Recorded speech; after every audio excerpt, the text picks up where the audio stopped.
वंदे मातरम साथियों, मैं उत्तम सिंह राजपुरोहित। और तो आज यहाँ बाड़मेर जिले के अंदर राष्ट्रीय बालिका दिवस का आयोजन किया गया और यहाँ अलग अलग ब्लॉक से यहाँ बालिकाएं पधारी और उनको उनकी प्रतिभा के अनुसार पारितोषिक दिया गया। और यहाँ बहुत बड़ी जिम्मेवारी के साथ यहाँ टीना मैम ये एक एनजीओ चलाते हैं और एनजीओ के माध्यम से ये बहुत बड़ी हेल्प कर रहे हैं इन बच्चियों की, बालिकाओं की। तो हम इनसे बात करेंगे। तो मैम, पहले तो आप अपने एनजीओ के बारे में थोड़ा सा बताइए दीजिए। नमस्कार, मेरा नाम टीना है और मैं पिरामल फाउंडेशन में काम करती हूँ। आपको बताना चाहूंगी कि पिरामल फाउंडेशन समग्र शिक्षा बाड़मेर के साथ में मिलकर के एक प्रोजेक्ट है जिसका नाम प्रोजेक्ट मिशन बुनियाद है। इस प्रोजेक्ट में हम डिजिटल साक्षरता के लिए और जागरूकता के लिए हमारे बाड़मेर जिले की बालिकाओं के साथ में काम कर रहे हैं। और आपको बताना चाहूंगी कि हमने बाड़मेर के 441 स्कूल है उनको इस प्रोजेक्ट के लिए चयनित किया है। और हम यहाँ पर जो इन चयनित स्कूल्स के जो आईसीटी विद्यालय हैं उन आईसीटी विद्यालयों में हम प्रोजेक्ट मिशन बुनियाद के तहत एक विशेष सॉफ्टवेयर पर काम कर रहे हैं, जो सॉफ्टवेयर हम आईसीटी लैब में इंस्टॉल कर रहे हैं। और ये हमारी टीम के साथी हैं, साथ में गांधी फेलोशिप भी कर रहे हैं। और ये जो बच्चे हैं ये स्कूल जाकर के टीचर्स और स्कूल के विद्यार्थियों के साथ में आईसीटी लैब में मिशन बुनियाद प्रोजेक्ट पे पैल सॉफ्टवेयर में काम कर रहे हैं। ये आप प्रोजेक्ट कहाँ से संचालित करते हैं थोड़ा सा? तो आपको बताना चाहूंगी कि इस प्रोजेक्ट को हम केवल बाड़मेर में ही नहीं, पूरे राजस्थान में हम सभी 33 जिलों में इस पर काम कर रहे हैं। और ये राज्य सरकार के साथ हमारा जो एमओयू है उसमें हमने इस प्रोजेक्ट को संचालित कर रहे हैं। और इस प्रोजेक्ट में हम लोग सभी शिक्षा अधिकारियों के साथ में मिलकर के काम करें। और जब जब समय होता है तो इसमें हम सभी शिक्षकों को प्रशिक्षण भी देते हैं विशेष प्रकार का। अगर मैं बात करूं बाड़मेर जिले की, जो बाड़मेर जिला अभी तक भी पिछड़ा जिला कहलाता है जी, तो यहाँ आपने देखा होगा जी शिक्षा का स्तर है, तो आपको अन्य राज्यों से यहाँ अन्य जिलों से कुछ यहाँ कमियां मिली जिसमें आपको चैलेंज मिले कुछ? देखिए, चुनौतियां तो सभी जगह होती है सर, लेकिन हम ये मानते हैं कि चुनौतियों से जो संघर्ष करके आगे बढ़ सकते हैं उसमें हमको सफलता जरूर मिलती है। बाड़मेर में आपने अलग क्या पाया दूसरे जिलों की बात करें? जी जी, तो मैं बाड़मेर में ये बताना चाहूंगी कि दूसरे जिलों से एक तरीके का मैंने जज्बा यहाँ के शिक्षकों और बच्चों में पाया। हम देखेंगे कि इस तरीके के जो जिस तरीके के जो प्रोजेक्ट हम जिस पे काम कर रहे हैं उसमें टीचर्स और बच्चों के लिए पहला मौका है कि आईसीटी लैब को वो क्रियान्वित कर रहे हैं। और इससे पहले ये था कि आईसीटी लैब थे जरूर, लेकिन आईसीटी लैब में संचालन सही तरीके से नहीं हो पा रहा था। तो हमारे प्रोजेक्ट से ये मदद मिल रही है। ये प्रेरणा कहाँ से मिलेगी इसी शिक्षा की, बालिकाओं की शिक्षा पे ही काम करना चाहिए? देखिए, मैं चूंकि खुद भी अपने जीवन में एक लड़की के तौर पर ये मानती हूँ कि महिलाओं को हम जितना ज्यादा शिक्षा के लिए प्रोत्साहित करेंगे वो हमारे देश को आगे बढ़ाने में उतना ही मदद मिलेगी।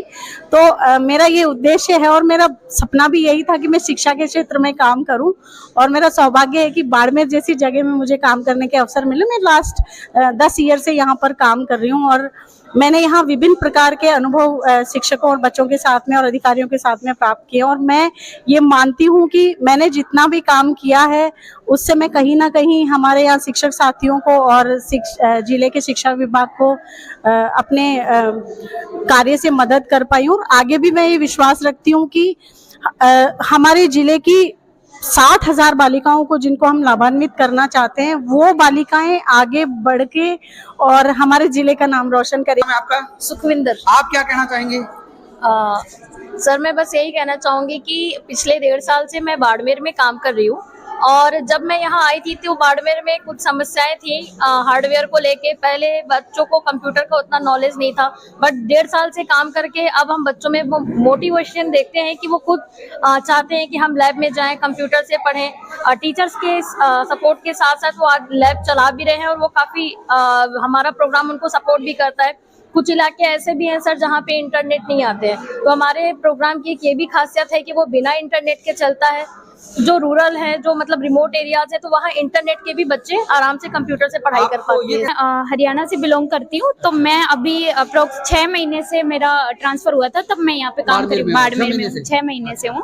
और जब मैंने देखा था, क्योंकि बाड़मेर बहुत बिछड़ा एरिया है, हमें जाने को मिलता है तो हम देखते हैं कि इतनी फैसिलिटीज हमें नहीं मिल पाती जितनी हम अदर, जैसे मैंने एमपी बॉर्डर पे काम किया झालावाड़ में, तो वहाँ पे मैंने अदर फैसिलिटीज देखी थी कि बच्चों के स्कूल के जो डिस्टेंस थे या बच्चों की गर्ल्स की जो एजुकेशन है वो कितनी इंक्रीज हुई है। बट यहाँ पे क्या है कि यहाँ की लड़कियां अभी भी उतनी पीछे हटी हुई है कि हाँ, एजुकेशन के लेवल में अभी भी कम है। अब मैं तो बात करूं कि आप हरियाणा से आते हो, जी सर। आप अभी राजस्थान में हो, तो हरियाणा में और राजस्थान में आपने क्या अंतर पाया? जी सर, हरियाणा में ये है कि बच्चे हैं, लड़कियां हैं, उनको एजुकेशन मिल रही है अभी तक की है जो, और यहाँ खेल के मैदान में बहुत आगे है। खेल तो सर वो तो टॉप पे चल रहा है ना हरियाणा, तो इसीलिए हरियाणा तो सबसे आगे, बिल्कुल जी सर। और दूसरा ये है कि यहाँ की लड़कियां स्पोर्ट्स में तो इन्वॉल्वमेंट में बहुत कम देखती हूँ, अब भी थोड़ा सा इंक्रीज हुआ है।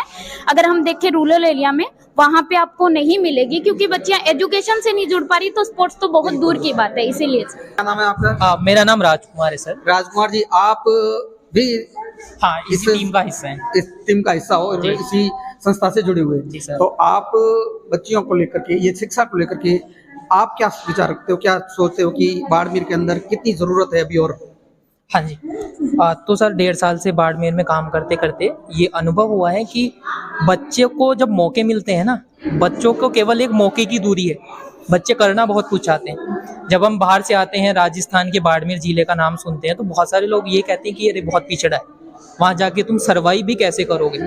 लेकिन जब यहाँ आके देखते हैं यहाँ का शैक्षिक माहौल कैसा है, यहाँ का इंफ्रास्ट्रक्चर इतना अच्छा है, धीरे धीरे डेवलपमेंट हुआ है।